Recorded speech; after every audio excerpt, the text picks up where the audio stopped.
કે પોલીસ જનતા સાથે કઈ ભાષામાં વાત કરે છે, એના ઉપર હર્ષ સંઘવી કેમ લેક્ચર નથી આપતા, ગુજરાતના ડીજી પણ એના ઉપર લેક્ચર કેમ નથી આપતા? તમને બધાને બહુ અત્યારે સિંઘમગીરીનો કીડો ચડ્યો છે, તો ગુજરાતની પોલીસ ગુજરાતની જનતા સાથે કઈ ભાષામાં વાત કરે છે એ ભાષાનું જ્ઞાન આપો, અમને જણાવો કે તમારા માણસો કઈ ભાષા વાપરે છે. જિગ્નેશ મેવાણી 10 લાખ ગણી હારી ભાષામાં વાત કરીને આવ્યા છે.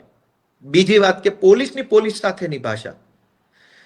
મિત્રો, લોકરક્ષક, police constable, head constable, ASI, આ બધા હોદ્દા પર બેઠેલા નાના નાના લાચાર કર્મચારીઓ જ્યારે આઈપીએસ અને જીપીએસ અધિકારીની ચેમ્બરમાં રજા માંગવા માટે, બદલી માટે, બીજા ત્રીજા કામ માટે જાય છે ને, ત્યારે ત્યાં જે ભાષા વપરાય છે ને એ ભાષા કરતા 1000 ગણી હારી ભાષા જિગ્નેશ મેવાણીની છે.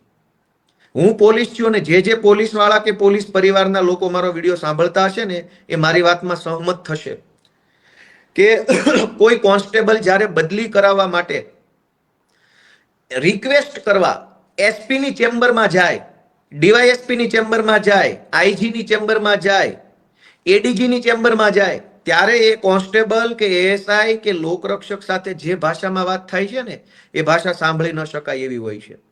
અને આજે હર્ષ સંઘવી ને ગુજરાતના ડીજી છે એ જ્ઞાન આપવા નીકળ્યા છે. શરમ થાકવી જોઈએ તમને બધાને. સત્તાની ખુરશીમાં બેઠા છો એટલે મોટી મોટી ફિલોસોફી ભલે કરો છો, પણ સત્તા બદલાશે. અને સત્તા બદલાશે ને ત્યારે તમે તમારું મોઢું નહીં છુપાવી શકો, તમારી કાળી કરતૂતો છે એ છુપાવી નહીં શકો. આજ તો તમે પીએસઆઈ ને એક લાફો મારી લીધા, અને પીએસઆઈ ને લાફો માર્યા પછી પણ તમે ગૃહમંત્રી બનીને બેઠા છો. કોઈ પીએસઆઈ તમને ફટાકડા રોડ ઉપર ફોડવાની ના પાડે અને તમે એને લાફા મારી લ્યો એટલે એ કેવા સંસ્કાર ગણાય?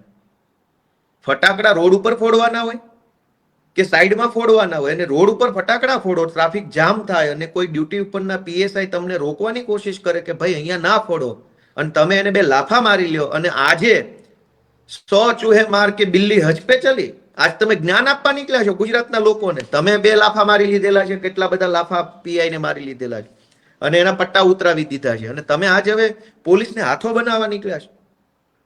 તો તમે ભાઈ હર્ષભાઈ સંઘવી કોઈ દૂધે ધોયેલા માણસ નથી. તમારા ચીઠા તો સરકાર બદલાય ને તે દિવસે ખુલશે ને ત્યારે રોતા નહીં આવડે. આજ તો સરકારના ખોળામાં બેસીને બધું તમારું મેનેજ કરી લ્યો છે.